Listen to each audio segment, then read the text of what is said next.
pessoal, tudo bem com vocês? Como é que vocês estão? Firmes e fortes aí no estudo? Acho bom, hein? Bom, então, como vocês já sabem, sou a professora Nathalie e hoje nós estamos aqui para resolver as questões de filosofia, né, da prova UEMA Sul 2020.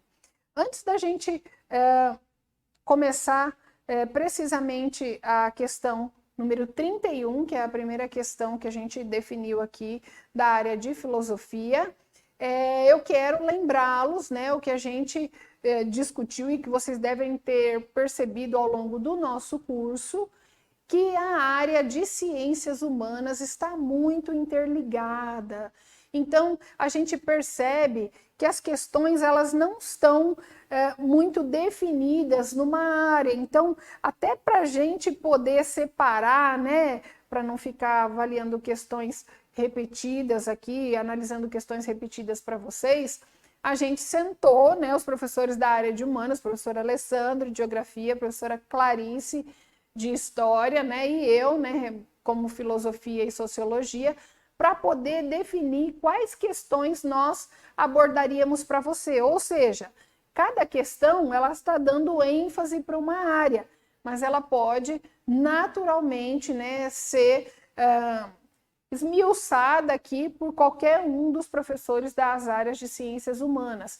Tamanha interligação que as questões interdisciplinariedade, né, que as questões da área de ciências humanas têm trazido para nós. E isso é muito bom, porque a partir do momento em que você se apropria dos conhecimentos, né, de geografia, de história, de filosofia e de sociologia, isso aí, né, tudo guardadinho aí pode te ajudar a responder essas questões, né? E um conhecimento pode te ajudar a responder questão ali do outro, né? Então isso é muito legal, é muito positivo.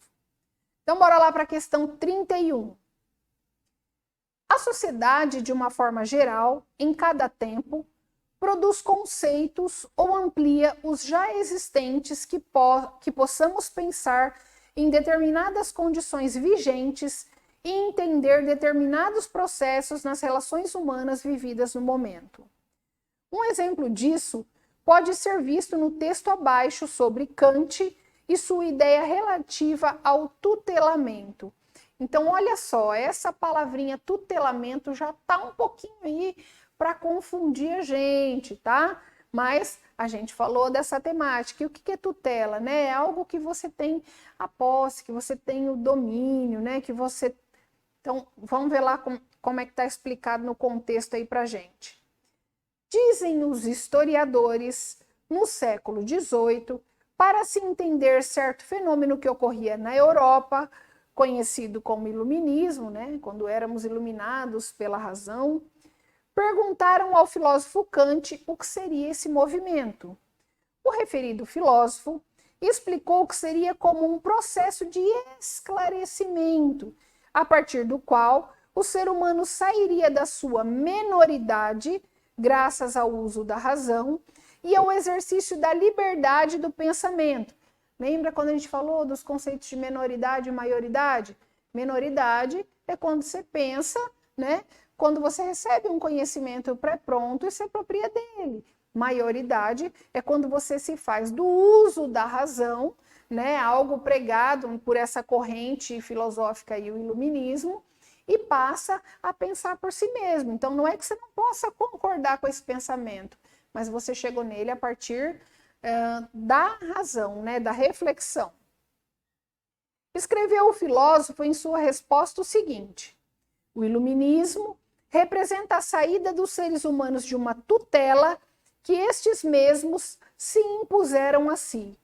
Tutelados são aqueles que se encontram incapazes de fazer uso da própria razão, independentemente da direção de outrem. É-se culpado pela própria tutela quando essa resulta não de uma deficiência de entendimento, mas de falta de resolução e coragem para o uso do entendimento independente da direção de outrem. Tenha coragem para fazer uso da própria razão. Então, olha o que esse texto vem mostrar para nós. Que o Kant traz para a gente, através dessa corrente filosófica do iluminismo, que a gente tem que chegar a uma reflexão, né, através da razão.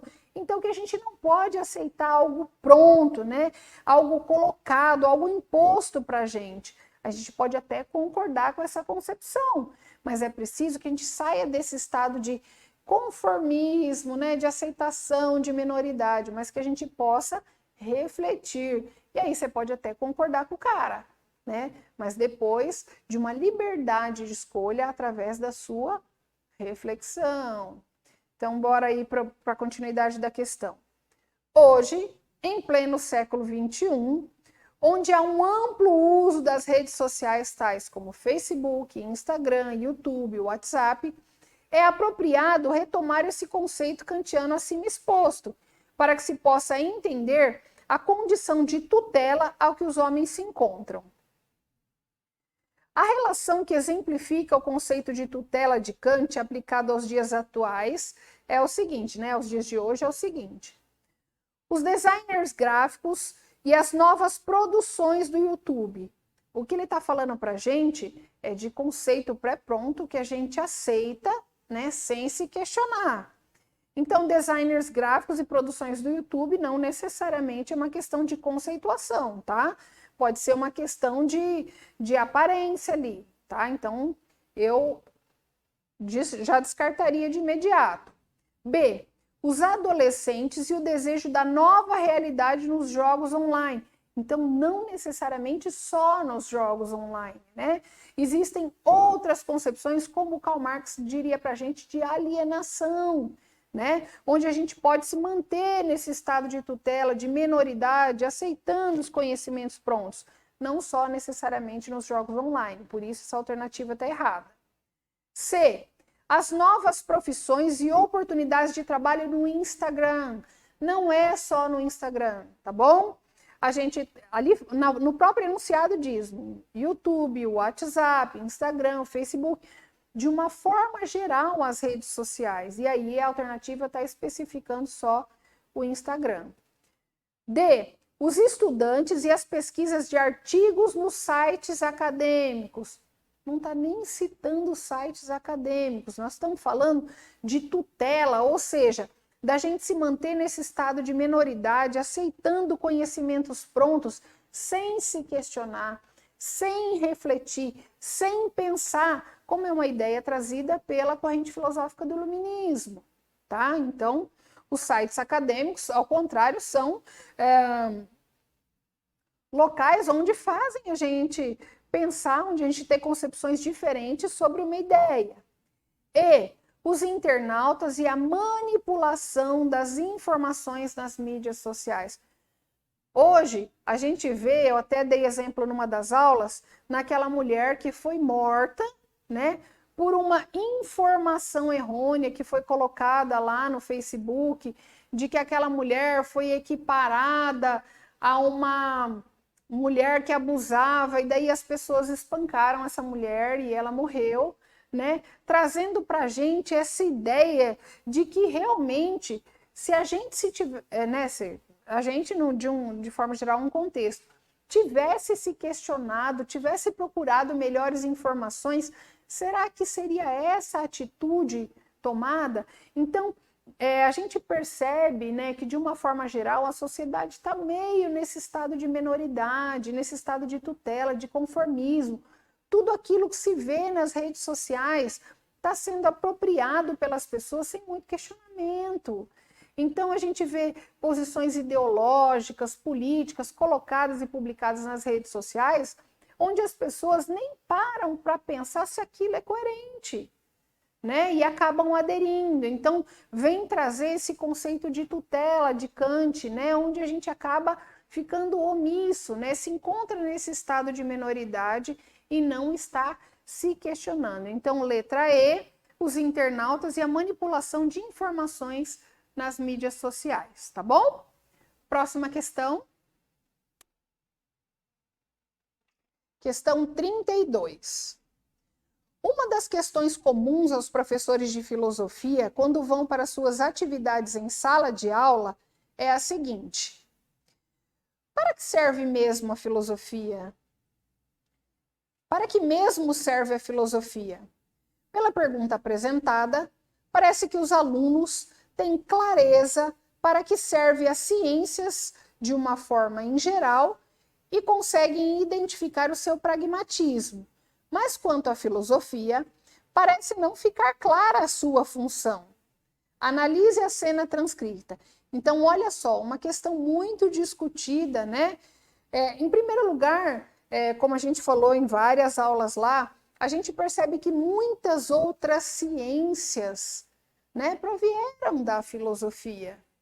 Durante muito tempo ao longo da história, a concepção de filosofia e de ciência foram confundidas, porque foi a partir da filosofia e das investigações da filosofia que a gente conseguiu chegar a alguns conhecimentos científicos, né? Então, olha como é antagônica essa questão de não se perceber qual é o intuito e a função da filosofia. Então, vamos ver essa cena transcrita aqui para a gente.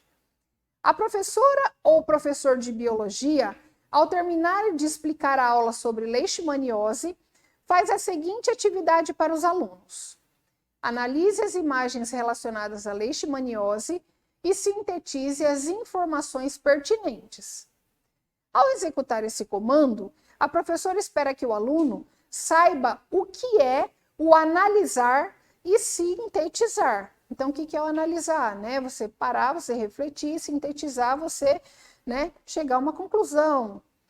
Essa é uma condição de operacionalização do pensar, né, que pode ser feita com imagens ou com conceitos para todas as ciências. Então, esse processo de operacionalizar, né, que eles falam aqui, que é a questão do analisar, do refletir, para depois sintetizar, né, resumir, chegar a uma conclusão, na verdade, é um procedimento que pertence à filosofia, né? Então, quando não se entende muitas vezes o sentido em outras ciências, não consegue se ter essa atitude filosófica, tanto de perceber que essas novas ciências provieram da filosofia, ou que, acima de tudo, para você chegar à conclusão dessa ciência, você precisa praticar comportamentos cognitivos da filosofia, tá? Então, olha lá. Os procedimentos de análise e sistematização pressupõem necessariamente comportamentos cognitivos de memorização e aprendizagem. Não necessariamente você precisa memorizar algo para poder aprender, né? B, investigação e organização. Então, olha a importância da filosofia. A filosofia, a princípio, vinha trazer para nós essa concepção de investigação, né, da busca do conhecimento. Então, o que os filósofos queriam? Procurar saber, né, por que as coisas eram daquela forma, como se iniciava. E a partir do momento que eles buscavam e investigavam esses conhecimentos precisavam ser organizados. Daí a temática e a necessidade de surgirem novas ciências para trabalharem especificamente alguns conteúdos, né? Então, daí surgiu, por exemplo, a psicologia, né? Daí surgiu, por exemplo, a sociologia, né? E tantas outras temáticas a partir da organização dessa investigação filosófica, tá? Então, tá certa a letra B, mas vamos ver as outras. C, convencimento e reflexão. A gente não precisa convencer ninguém de nada, a gente precisa, né, através do conhecimento e da reflexão, chegar à conclusão, né? Mas não é convencer, você vai demonstrar, né, quando esse conhecimento for alcançado. Focalização e reação, isso aí são princípios mais para algumas ciências específicas, né? Por exemplo, a física, a química, né, onde você parte, né, da reação. Inferência e comando, não necessariamente inferência. Alguns conhecimentos a gente vai ver, né, pela filosofia que você adquire através da observação, então você não precisa inferir necessariamente numa questão para poder chegar ao conhecimento dela. Então a alternativa correta é a B, investigação e organização, próprios da filosofia e que a partir desse conhecimento, né, parte para outras disciplinas que nasceram, né, a partir desses pensamentos e dessas investigações filosóficas. Ok? Próxima questão. Questão 33. Então, a questão 33 traz um texto para a gente, né? E a partir desse texto a gente vai resolver a alternativa lá. Então, vamos ver. O texto a seguir é parte de um dos sermões do padre Antônio Vieira, pregado na Irmandade dos Pretos de um engenho da Bahia em 1633. Esse discurso trata uma semelhança entre o Cristo crucificado e a condição de trabalho daqueles que se encontravam. Escreve o padre Antônio Vieira. Em um engenho, sois imitadores do Cristo crucificado, porque padeceis em um modo muito semelhante o que o mesmo Senhor padeceu na sua cruz e em toda a sua paixão. A sua cruz foi composta de 2 madeiros, e essa vossa em um engenho é de 3. Também ali não faltaram as canas, porque 2 vezes entraram na paixão, uma vez servindo para o escárnio e a outra vez para a esponja em que lhe deram o fel. A paixão de Cristo, parte foi de noite, parte de dia, sem descansar, e tais são as vossas noites e os vossos dias. Cristo despido e vós despidos, Cristo sem comer e vós famintos, Cristo em tudo maltratado e vós maltratados em tudo. Os ferros, as prisões, os açoites, as chagas, os nomes afrontosos, de tudo isso se compõe a vossa imitação, que se for acompanhada de paciência, também terá merecimento de martírio. Em todas as invenções e instrumentos de trabalho, parece que não achou o Senhor outro mais que parecido fosse com o seu, que o vosso. A propriedade e energia dessa comparação é porque no instrumento da cruz e na oficina de toda a paixão, assim como nas outras em que se espreme o sumo dos frutos, assim foi exprimido todo o sangue da humanidade sagrada. Então, olha como esse texto é forte, né, do padre Antônio Vieira, e traz para a gente uma ideia de sofrimento, ou seja, está falando de um modo de trabalho, né? Está falando de um modo de produção, mas está fazendo uma comparação ao escárnio sofrido, né, por Cristo, ao sofrimento. Ele compara até o instrumento de trabalho, né? Lembra que a gente falou numa das aulas da concepção de trabalho, tripalium, aquele instrumento que era utilizado, né, para tortura e ao mesmo tempo era usado na agricultura. Então a concepção de sofrimento, né, que é trazida, que é equiparada aí desse modo de trabalho ao sofrimento de Cristo. Então vamos ver as alternativas lá. Além dos aspectos religiosos, né, o sermão do padre Antônio Vieira evoca outro aspecto ideológico referente à ocultação de um discurso. Ou seja, no discurso religioso era preciso trazer uma concepção amistosa para as pessoas do trabalho. Então era preciso que essa ideologia de conformismo fosse trazida. Mas, na verdade, isso está sendo, né, oculto no discurso. Isso não pode ser público, não pode ser notório. Então, o que é que ele vem, né, criticar, o que é que ele vem trazer, né, com essa ideia oculta aí no discurso para essas pessoas que estão nessa situação de trabalho deplorável, comparadas às de Cristo. Numa leitura da perspectiva da atualidade, o leitor é levado a inferir que esse discurso seja o da discussão de valores éticos. Será que em 1633 o padre, a influência que a Igreja Católica tinha, como a gente estudou lá nas aulinhas, essa influência tinha o intuito de trazer discussão sobre valores éticos ou não permitir que as pessoas discutissem e tivesse uma aceitação maior dessas condições deprimentes? Afinal de contas, Cristo teve, né, esse sofrimento, essas condições deploráveis para poder chegar à ascensão. Então, não era uma discussão de valores. B, a busca do bem comum. Será que o intuito disso era buscar realmente o bem comum, né? Fazer com que as pessoas passassem por aquela situação? Ou C, era fazer com que aquelas pessoas aceitassem a escravidão, com que elas aceitassem a condição deplorável que elas se encontravam de trabalho, porque isso traria, né, uma recompensa futura como a de Cristo. D, integração de caráter social. Não tinha o intuito de integrar caráter nenhum, né?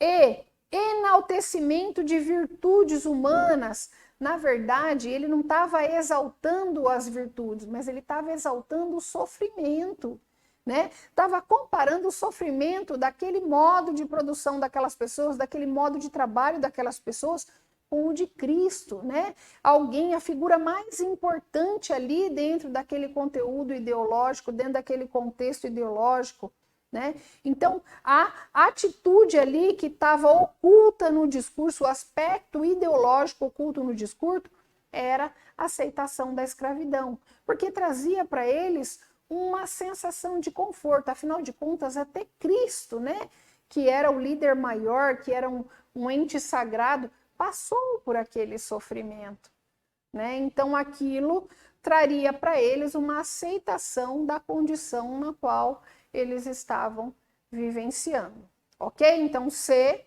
aceitação de escravidão. Próxima questão. Questão 35. Vocês perceberam que a questão 34 não seguiu a nossa sequência, mas foi resolvida pela professora Clarice de História? Isso vem mostrar essa interdisciplinariedade que a gente falou no começo, né? Das questões da área de ciências humanas. Aquela questão 34 poderia muito bem ter sido resolvida por mim, porque fala de um contexto filosófico, né? Da filósofa Hipátia, mas também trata de um conceito histórico. E por esse motivo, nós achamos que era mais coerente ser resolvida pela professora de História, pela professora Clarice. Então, para vocês perceberem essa interdisciplinariedade das questões de ciências humanas, tá bom? Então, vamos concluir as questões de filosofia por essa questão 35. Analise o seguinte caso. O filósofo e psicólogo Lawrence Kober, em suas pesquisas, expôs o seguinte problema para ser pensado. A esposa de Haynes estava gravemente enferma. O remédio que a salvaria custava muito caro, e Haynes não tinha condições financeiras para comprá-lo do farmacêutico que tinha a fórmula. Após esgotadas as tentativas de conseguir o remédio de modo transparente, ele roubou-o. Então, Kubert pergunta aos entrevistados se o marido fizera bem ou não em ter roubado. As respostas são várias. Entre elas tem: não devia roubar, pois poderia ser preso. Deve roubar, porque ela é sua mulher, é da sua família. Então, esse texto retrata para a gente uma questão que a gente também trabalhou lá no nosso conteúdo filosófico, que a gente fala da consciência moral. Lembra quando a gente coloca lá um exemplo para vocês de uma questão que pode ter várias vertentes, né? Onde ela pode ter várias óticas, né? Ou seja, numa mesma concepção, numa mesma atitude, pode-se ter uma concepção positiva ou negativa daquela questão, dependendo do ângulo que a gente analisa. Então, vamos ver para a gente o que o enunciado da questão pede. A situação retratada nos defronta com um dilema, né? Ou seja, né, uma indecisão, uma dúvida, porque trata de problema cujas possibilidades de solução são duvidosas. As possibilidades de solução são duvidosas. Um teve um conceito e outro teve outro. São diferentes, não duvidosas, né? Dúvida é quando você fica, né? Pode ser isso, mas pode ser aquilo. Ali as condições são definidas. B, inválidas. Não, as condições são válidas. Para um, deve roubar para poder salvar a mulher. Para outro, não deve roubar porque pode ser preso, né? Então elas não são inválidas. Para aquelas pessoas, a visão diante das suas concepções, da sua consciência moral, é válida. C, amorais. Lembra quando a gente falou das questões morais? Moral é quando está dentro daquele contexto, né, moral aprovado por aquele contexto social. Imoral é quando diverge aquela questão moral. E amoral é quando não tem regra. Nesses momentos aí, nessas condições colocadas, eles são morais ou imorais, mas não amorais, porque existe uma regra.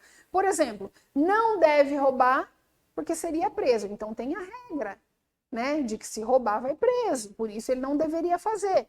Ou deve roubar porque a sua mulher é da sua família. Ou seja, existe uma justificativa porque moralmente aquilo é precioso, aquilo é prioritário. Então não é amoral, porque existe uma regra, mesmo que elas não sejam coerentes uma com a outra. Obsoletas. Não, elas não são obsoletas, porque elas, de certa forma, têm coerência. São divergentes, né? Mas não são obsoletas.